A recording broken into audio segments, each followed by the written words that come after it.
Skies all open wide, geese go high and over. Oh, now you're a beachcomber, a fistful of sandfire, sea, lavender. See you next year.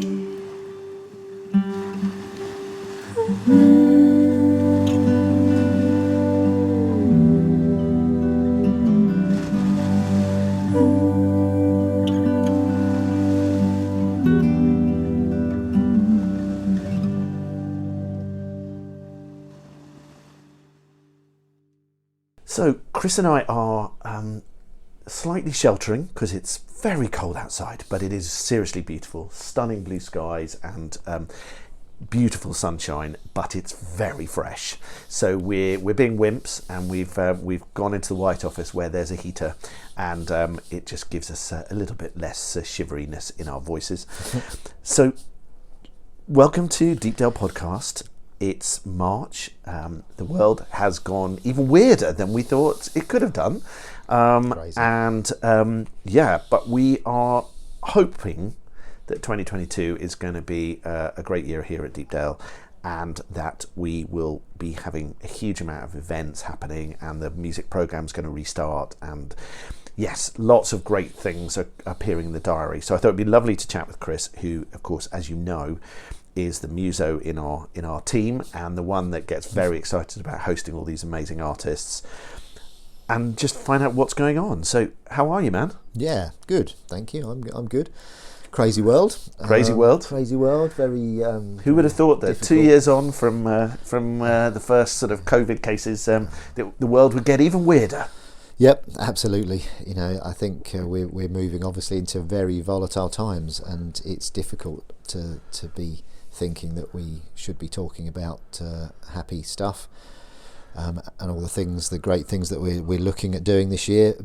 But at the same time, you know, we have to carry on, and carry on we will, certainly, as things stand at the minute. So, yeah, we are at the moment looking forward to a busy season. You know, we're looking forward to some dry weather, sun's out, and getting some music going again at Deepdale, which, you know, we're now starting to get some gigs programmed in, which is good for us, and very much looking forward to hosting the artists that we've got lined up through the spring, and then obviously our festival again in the summer, late summer, and we call it summer. It's International Women's Day today, so a big shout out to all of the ladies on our amazing team, both on the farm and on the tourism business. So hello to all of you, and thank you for all your amazing work and support. And of course, our thoughts absolutely go out to everybody affected by the war in Ukraine. Just truly bizarre, and our thoughts absolutely go with those guys. But we are going to try and, as so many other broadcasters are doing, try and stay positive and think about positive stuff. So here goes, and fingers crossed.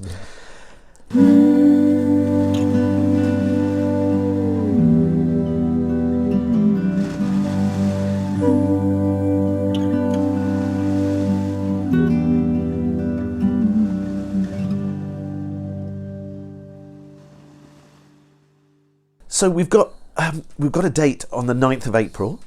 We have the first of what is appearing to be a good selection of tours coming through Deepdale, and actually using this as a venue on their national tours. So we've got Emily May Winters. Tell me a bit more.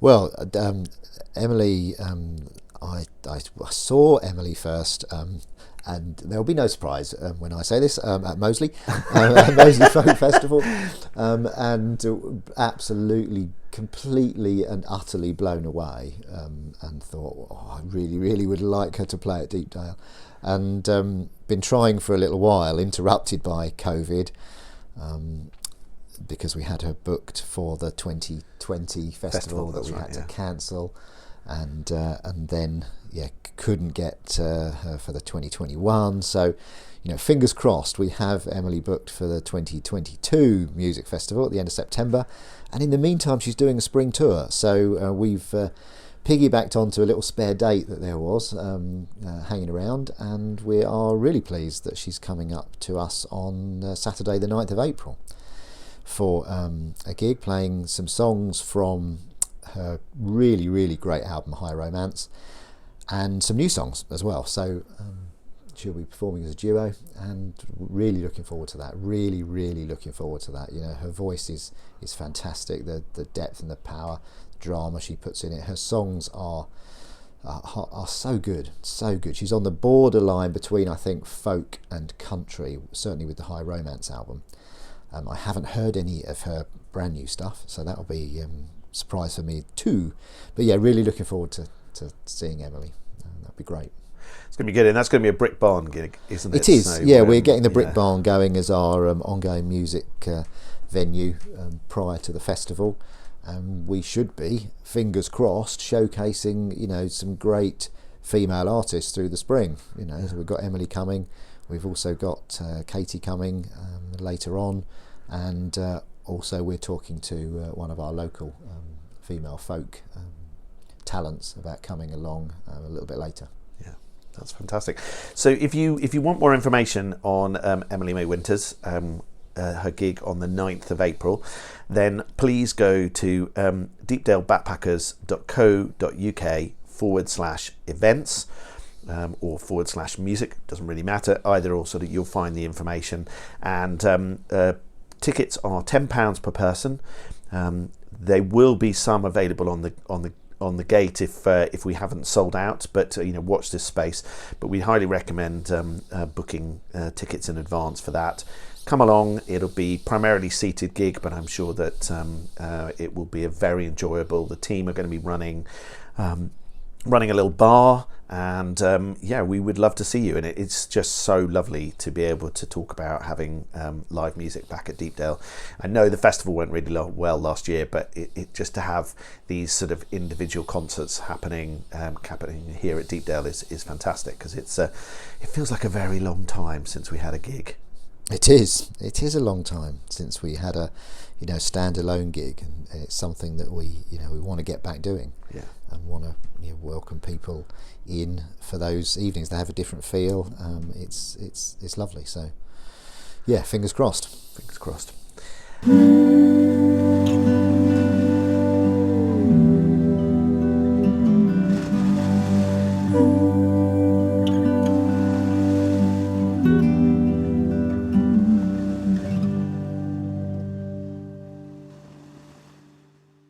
So April's turning out to be quite an arty month here at Deepdale. We have the Pantaloons are returning.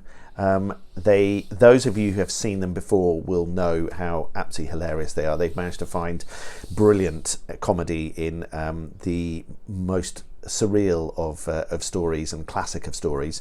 And in April, on the 16th of April, Saturday the 16th of April, they are bringing Great Expectations to Deepdale. It will be hilariously funny, I have no doubt.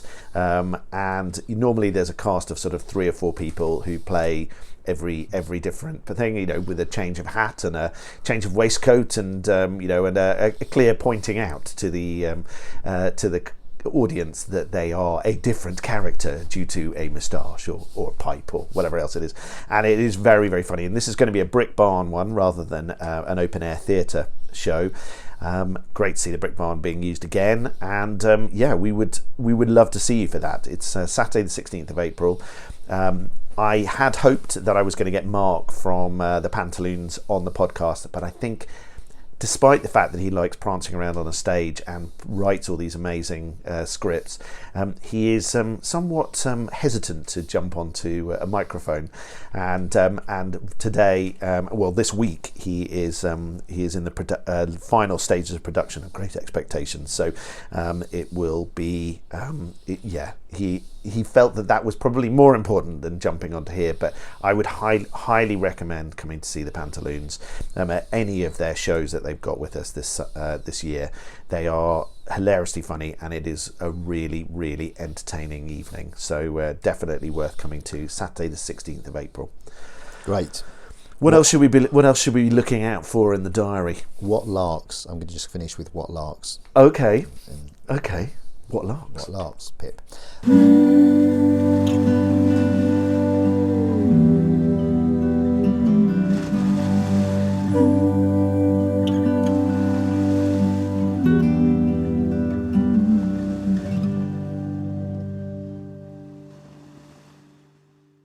So Wales in the diary. So Katie Doherty and the Navigators will be our next gig after Emily, and that's Thursday the 2nd of June, which is the first of the extra bank holidays this year. So no excuses, you won't be working, so come along. Fingers crossed the Queen is with us until then. Yeah. Let's. She hasn't got long to go, let's so I think they'll be fine. To get there, you mean? Not yes. To get there. Yeah, absolutely.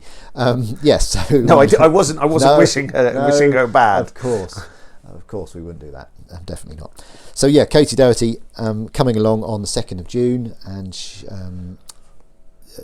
to reprise and to develop her performance from the festival in the church. If you were here and saw that was a stunner. And I have had, as I keep mentioning, a sneaky preview of the new album which they're touring at that time, called Flow, and it is a really stunning piece of work. It's truly fantastic. It's really personally written. The lyrics are very strong. The message is very powerful. It's a really empowering record, and it borders all sorts of stuff. Traditional folk.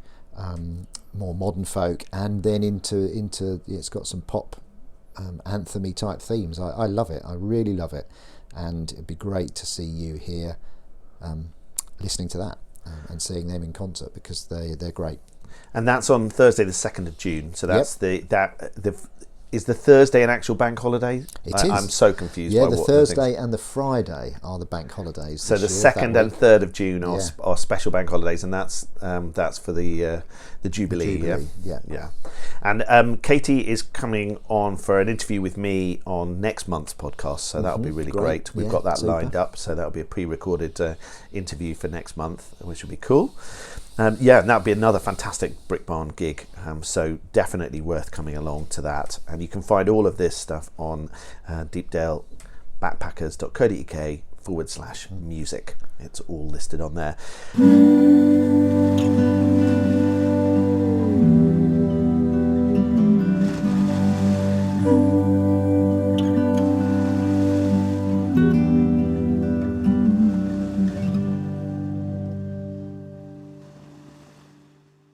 And then we've got some other dates in the diary to watch out for. Some really fun stuff coming up. The Pantaloons are coming back to us twice more this year. Well, they may come back more than that. So there might be some winter tour. But for this summer, they're coming with the War of the Worlds. Clearly not that easy for me to say. The War of the Worlds for open air theatre on the Orchard on Friday, the 1st of July. And then they're back again on the 19th of August, Friday the 19th of August, with Much Ado About Nothing, which will be a brilliant adaptation of that as well. So they are going to be hilariously funny and really worth coming to. It's fingers crossed, beautiful weather, but they are a stoic bunch, and they cope with whatever is thrown at them, and it's well worth seeing it, whatever the weather. And then we've announced the dates, the big dates for Deepdale Festival 2022. Absolutely, yes. Yeah, back again. So, 22nd to the 25th of September. And we're already looking forward to it. It'd be great. Absolutely great. I've started the juggernaut of the putting the programme together. This massive jigsaw stage is underway. And so it just won't stop now. It'll carry on all the way through. And we've got day tickets, weekend tickets, if you're not staying with us, available now on the website link. Sadly, if you were looking to actually stay with us, we are completely sold out. Look, literally every pitch. Yes. Every room. Yep, every pitch, every room. And so, we gave priority to our existing customers on our mailing list and who stayed with us last year, and they have taken everything. It did go slightly mad when I sent the email out, and I did have to apologise to the team because I sent it out on a Friday, and it went somewhat insane. Yeah, so what we will look to do over the next couple of weeks is we'll look to add some links for other accommodation providers in the local area. So if you are looking to stay, whether it be camping or in a slightly more upmarket in some rooms, we'll put some options up on the website so people can have a look around. Obviously they won't be directly on site with us, but they won't be too far away. And and day tickets, weekend tickets are available, and they are already selling. So do look out for those and grab your tickets. Prices are the same for those as last year. So we'd love to see you that weekend, and fingers crossed that we get the same weather as last year, because that would be amazing. Very nice. Program's taking shape.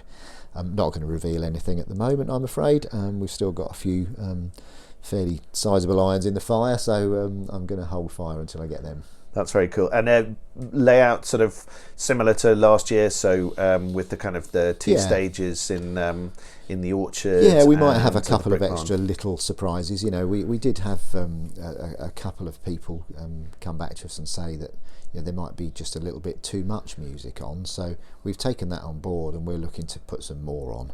Because we completely disagree with that, I'm afraid. If you come to a festival, how much music can you take? As much music as we can possibly put on. So we're going to look at if we can add another couple of little stages, just to also to help support some young performers, some local performers who are looking for a bit of live performance experience, really. And we've supported a lot of young and local talent, and I'd like to sort of revive that and take that further. So we're looking at doing a little bit of that. But watch this space; it'll all start to emerge on the website over the next few weeks. That's brilliant. And in terms of other things to kind of keep an eye out for, there are green woodworking courses going on at Deepdale Farm with the wonderful Richard Rood. So there's a stool making course, and there's introduction to green woodworking courses, which are really worth having a look at. Every month, on the first Thursday of each month, there are guided farm walks, which are really worth going on. As we progress our organic conversion and carry out a lot of conservation work, it's well worth looking out for those coming along and joining us on the first Thursday of each month. There are some conservation days on the 15th and 16th of March. So lots of hedge planting and tree planting, and working on some of the hedges that have been pollarded and ready to lay. So if anybody wants to join us for those, then they're a great day of getting lots of fresh air and a little bit of dirt under your nails, and really worth coming along for. And Haunted Deepdale, we hope. It is still being worked on, the plan, but we're hoping that will return in late October with the Slow Theatre Company, who bring their spooky promenade theatre experience, which so many people enjoyed last year. So a really nice sort of busy calendar. Don't forget that there's glass workshops happening all the time at Driftwood Glass Studio, and that the pop-up shops have begun at Dalegate. The season has begun, and they are actually running right through until Christmas. So they change every week. Lots of great artisans and producers coming into those, and really worth having a wander around once a week to see what's there. So fantastic program, and as Chris mentions, there will be more music appearing as he gets excited about bands and goes, "Oh, you should come and play at Deepdale." There's new albums out from a couple of our favourites, and we're hoping to have those play with us this summer and in October. So look out for those. You'll know them and you'll love them. So look out for those. Yeah, that's brilliant. Well, man, thank you. You're welcome. It is so lovely seeing people staying and thing. And the winter's been crazily busy in comparison to previous years. It has been a busy winter, that's for sure. But we're now, enlarging our team, ready for an even busier summer. The Wood-Fired Pizza Company is already back on Friday nights, so they're here doing their sourdough pizza stuff, and should be a busy and good year here. Fingers crossed that everything sorts itself out. Yeah, and again, we send our thoughts and our and any support that we can to those affected by the Ukrainian crisis, and we hope that some sort of end is not far down the road, but keep well, everybody, stay safe, and we look forward to talking to you very soon. I'll be back with some farm chat shortly.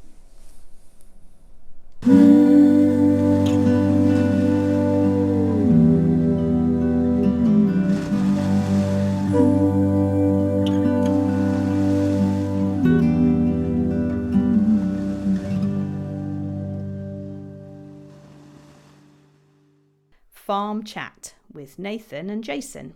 That's all right. We can always edit it out or leave it in, depending on how amusing it is. Well, yes, indeed. Be like some of your impressions. Terrible impressions. But they needed to be left in, so they were very good.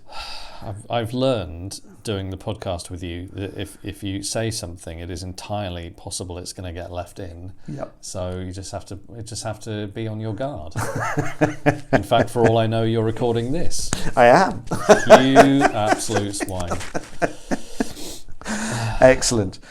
Well, Nathan and I are sitting in the farm office because, quite frankly, it's warm. Yeah, that's true. It is beautiful outside. There's lovely sunshine. There's blue skies, but it's freezing, and all you would have heard was the wind, because it is quite windy out there. And poor Nathan has been working on hedges this afternoon, and there is literally no cover where he was standing, so he's feeling a bit windswept, and occasionally is yawning because he's had way too much fresh air forced down his lungs by the beautiful but cold wind. How are you, sir? I have had an excess of fresh air. I'm going to have a little sleep under the desk after we're done. Did you feel like you had a successful day though? Did you feel you got some stuff done? Well, the work that we've been doing today is we've been doing a bit of gapping up of a gappy hedgerow with some nice little beech plants, and we've also been starting to clear back a hedgerow which we have recently done some coppicing on. And which you did a mighty fine video of. Which there is a video of that on our social channels and on our YouTube, and you can see more about that and more about the fairly scary but rather necessary process of coppicing. I had in my head, right, when you said, he has a circular saw, right? Yes. I had in my head one of those little ones that we've got in the tractor shed that you cut some bits off. That thing was bloody massive. It was about 2 or 3 feet across. It was a very large, very fast turny sort of piece of metal, which basically just but that's the only way to. I mean, there's the only way practically to do it, because if you're looking at hand holding a circular saw, you may as well just start using chainsaws. Whereas this is a tool on an arm on the back of a tractor, which you'll see if you look at the video. And the handy thing about that is that after you've cut the hedge plant, you can use this motorized arm on the tractor to gently push the plant out of the way after you've cut it, which is doing part of the work that we need to. I think the circular saw was similar to the size of the one that they tried to chop James Bond up with. Pretty much, yes. No, Bond, I want you to die. Yes, indeed, and there's another advantage to being sat inside a tractor shed when this thing is operating, because it sends bits of sort of splinters of wood and bits flying everywhere, and if you hit a flint, and there is no shortage of flint around the place, then you'll know about it if you're right up close. So as it is, when I go in and tidy up with a chainsaw, because the circular saw cut down to about 6 inches, and I have to go in with a chainsaw to sort of tidy up the cuts. and I will be looking out for bits of flint, which will doubtless send sparks flying and make life quite interesting. Yeah, don't hit one of those too hard with a chainsaw. Not advisable. Yes, indeed. Do not try this at home. Yes, indeed. So that's the what we now have to do is, it's really quite a lot of work, is having coppiced these plants. We now have to clear back, we have to sort of chop up the bits of cut material, and then we can work out what we're going to put back over the cut stool, the cut hawthorn plant, to protect it, the regrowth from grazing by deer. And then we will put some through a chipper, and we'll use that to mulch the new planting that we're putting in. And then we've got some sort of more solid bits, and we can possibly put those sort of just on the south edge of the hedge line as a bit of a windbreak to shelter these whips. Quite a bit of work to do still. So just to explain, coppicing is where you cut the plant down to sort of ground level almost. Yes. And then the idea is that it's got a good rootstock, which you're not affecting at all, and that will then cause regrowth. So like you would see in a pollarded tree sort of thing. Yeah, so coppicing and pollarding are cutting of a tree. Pollarding is when you do it above the ground, and historically you would pollard a tree because, for example, if you were growing the foliage on that tree for animal feed, you could be sort of cutting it a sufficient distance above the ground that it wouldn't be grazed by animals, and you could sort of grow it on for as much as you needed to. Coppicing is when you cut a plant right down to the base. And what we do when we coppice is we put in a sort of a sloping cut with a chainsaw, and that ensures that water runs off the base of the plant and doesn't pool in the base of the plant, which would cause it to rot down. And the process of coppicing, so I refer to coppicing when I talk about cutting a plant off at the base, but also coppicing is used to describe the sort of the process of regeneration that the plant undergoes. Practically every broadleaf species of tree that we have in this country will actually come back up from the base when it's been cut, and it's an evolutionary development. If you imagine a plant is coming up and it gets trodden on by an auroch or a mammoth or something, the first thing it needs to be able to do in order to sort of continue living is to recover from damage like that and sort of keep growing. And coppicing has a very, very long tradition in this country in terms of production of wood fuel and production of wood for various different applications from sort of path edging to, for example, Bradfield Woods down in Suffolk, not so far away from us. It's fairly close to Bury St Edmunds. Bradfield Woods has been managed continuously as coppice woodland for about 700 years, and they've got hazel there. Now, if you go back far enough in time, the monks in Bury St Edmunds were cutting that hazel coppice for broom handles, and now Suffolk Wildlife Trust are actually leaving that hazel for longer because they're encouraging dormouse habitat. So these, coppicing goes back a very long way, and for us, coppicing is a hard reset for the hedge plant. It is forcing it to regenerate, and because that root system is already all underground, and the plant is reasonably dormant over winter, essentially what will happen next with those plants that we've coppiced is they will send new shoots up from the base, and where they've been sort of quite unhappy and unhealthy for quite some time, they've been over-trimmed for many years. By coppicing it, you are forcing it to essentially rejuvenate itself and to start again. And coppicing actually doesn't kill a plant. This is something I've explained in the video. Coppicing doesn't kill a plant. What kills a plant is not allowing it to come back. So we have to be very careful to protect that regeneration, that regrowth from grazing by deer, rabbits, or whatever that's coming by that wants to munch on those shoots. And as long as we do that, then those plants should come back. So it looks really brutal, it looks quite scary, but it's a really good way of getting that plant to start again. And it does extend the life of plants. There is a lime tree at Westonbirt Arboretum, which is about 2,000 years old, some ridiculous age like that. And the reason it's that old is because it's been coppiced continuously over many, many, many years. If it hadn't been coppiced, it would have died and rotted out years ago. Mm-hmm. So, this is a sort of a nuclear option for us on these hedgerows that we've got around the farm, and a lot of our hedgerows are similar. If you drive along your average country road, you'll see lots of hedgerows on farms, really gappy.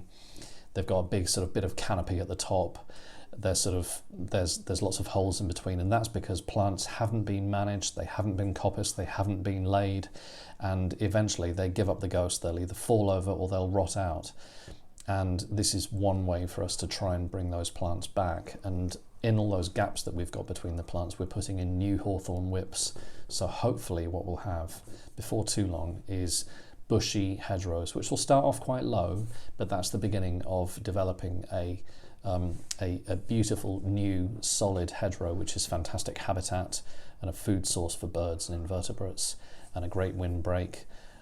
So yeah, this is a process which takes a little bit of time, but we're following some amazing guidance which has been given to us by the People's Trust for Endangered Species, and this is a well-known sort of technique for managing hedgerows that we're following. So yes, hopefully people don't panic too much when they see this. No, there was one or two questions on when you posted the video online, and one of the questions was, why don't we lay them? And of course, that would be our preferred option with some of these hedges, but with the hawthorn hedges getting as big and old as they are, they just don't lay because they just snap, don't they? They just kind of give up the ghost. Yeah, some people who are, you know, if you're good enough, you might well be able to get that plant to lay. But ironically, in trying to lay it, if you're trying to, so the process of laying is where you cut 80% of the way through the stem to create a hinge that you can then use to lean that plant over, and it's called hedge laying because you are literally laying the plant down. And that process means that you need to have a hinge and you need some flexibility in the stem.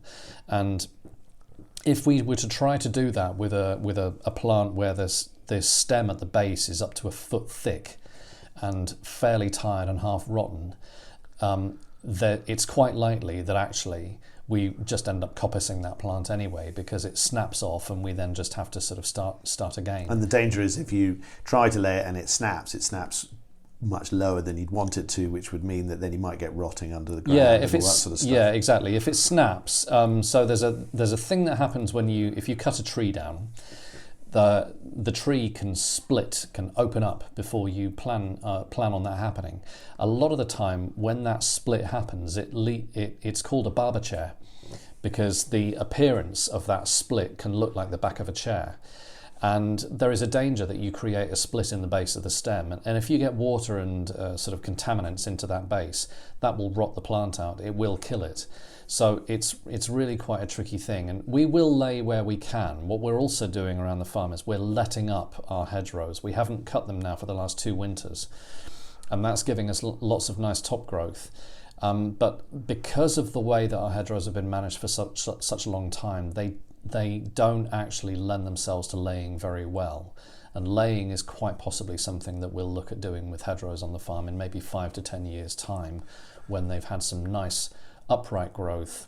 We've got reasonably sort of slender stems that have got some flexibility in them, and that's when we're into a nice program of sort of managing them properly. So where we've coppiced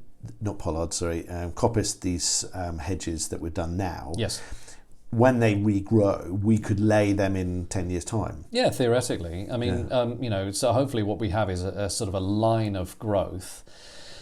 There's lots of sort of trimming out of the sort of the bushy bits further down to actually create to sort of create a plant which you can lay down without, you know, getting caught up in the foliage left, right, and centre. But it is quite possibly going to be easier to do that after the plant has had a chance to actually sort of put on some nice upright growth.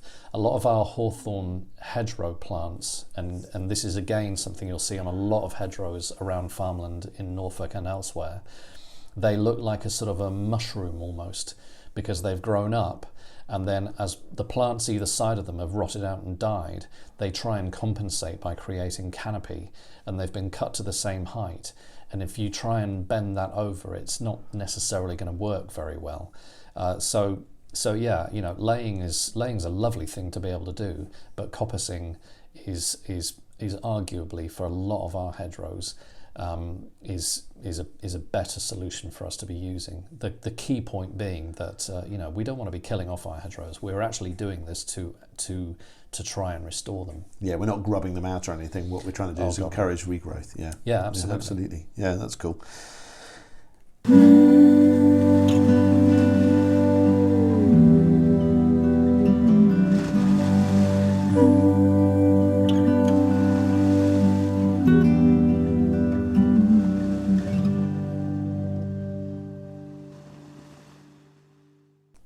lovely sheep have gone.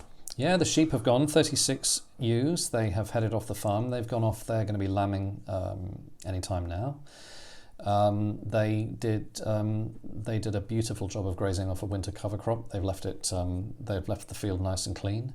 They've given us lots of lovely manure, and they were great to look after. Very easygoing, and much like the guys that own the sheep, William and Sarah, very easygoing people. And it was well worth doing, and hopefully we're going to have sheep back on the farm before too long. Cool. So what else is Stephen's in the tractor at the moment? Well, not today, but he's in the tractor driving up and down, prepping for spring crops. Yeah, lots of cultivation. We have got a lot of our fields have been coming out of a clover lay. So a lay is a sort of temporary grassland, basically. So our clover lays have had about 18 months in the fields where we've cut them now, and we're ploughing to incorporate that organic matter back into the soil, and that is also giving us a nice clean seedbed. And we will be drilling spring wheat, and we've also got spring barley and spring beans this year. This is our second year of organic conversion. So we've got 60 hectares worth of crops to get in the ground, and so the prep work is happening. We're a little bit behind on some of this, but the weather has been very wet. The weather's been interesting, but yeah, that's we're going to hit the ground running with that tomorrow as soon as Stephen's back in, and we'll be finishing off some cultivation. And after we've ploughed, we put a power harrow over the field. A power harrow is an implement where you've got lots of big, fast turning sort of almost like clawed hands, and they're creating a sort of a nice fine tilth in the soil. And as soon as we've power harrowed, very quickly after the power harrow, we'll go over with a drill, and we're putting in our spring wheat and our spring barley and our spring beans, and we'll see how we go this year. Hedgerow works and this and a few other plates spinning at the moment. Yeah, and then we've got woodworking courses are happening with Richard over the next couple of weekends, aren't they? Yeah, next 2 weekends with more dates. We'll be adding more dates after March, but this weekend we've got our first stool making course, which is a 3-day course, and that you can come along and you can make yourself a stool, and we still have a couple of places available on that. And then next weekend we've got an introduction to green woodworking, and we have a few places available on those dates still. And Richard has been really enjoying taking the courses. We've had some really nice feedback from the people that have joined these courses so far.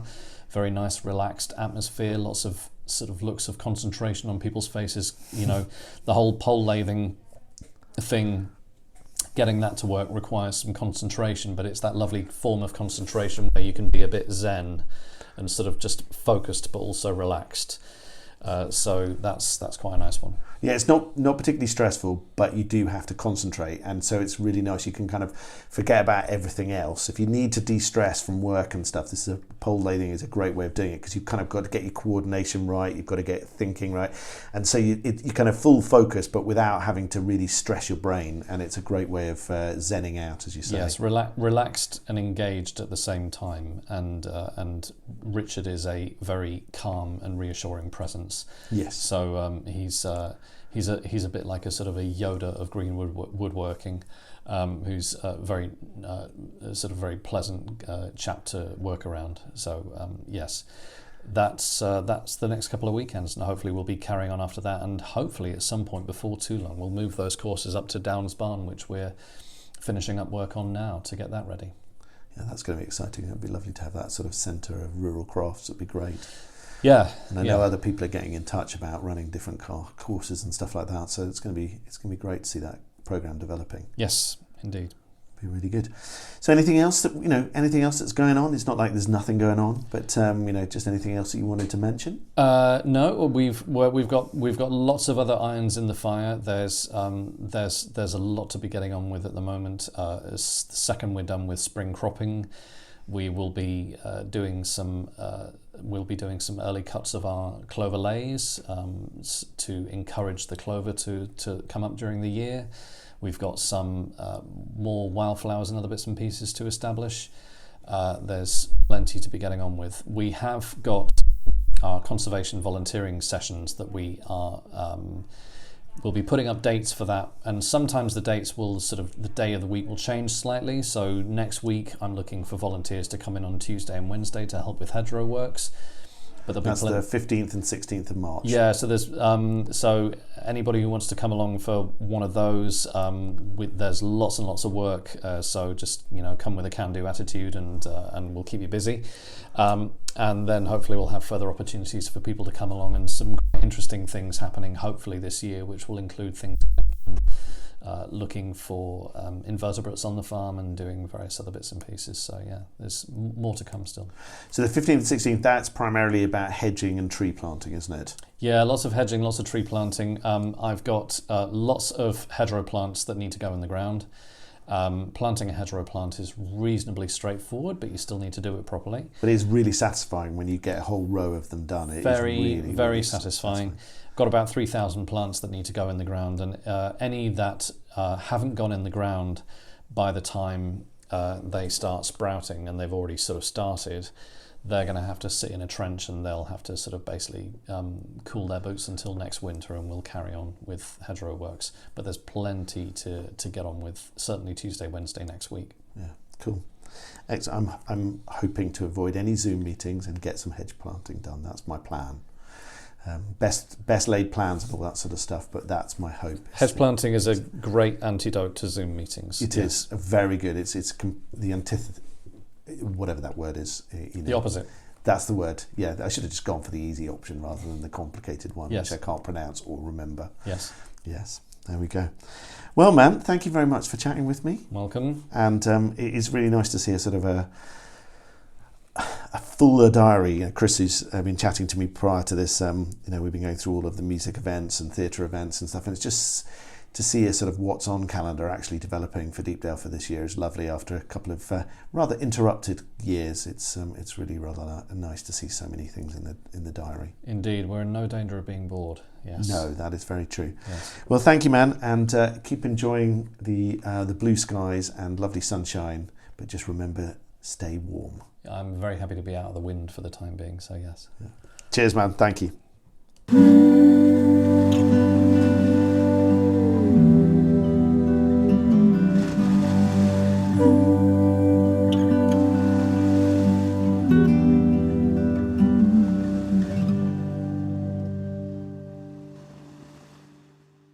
Thanks again for listening to the Deepdale Podcast.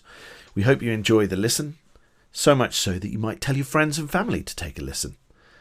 You can subscribe to the Deepdale Podcast in any good podcast directory, including Apple iTunes, Google Podcasts, Castbox, our hosts, Spotify and YouTube, and you'll find all our previous episodes.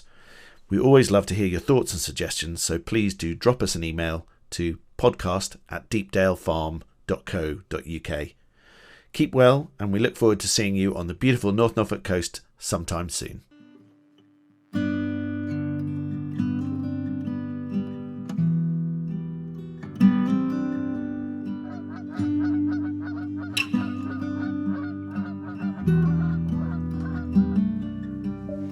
Skies all open wide, geese go high and over. Oh, now you're a beachcomber, a fistful of samphire, sea, lavender. See you next year.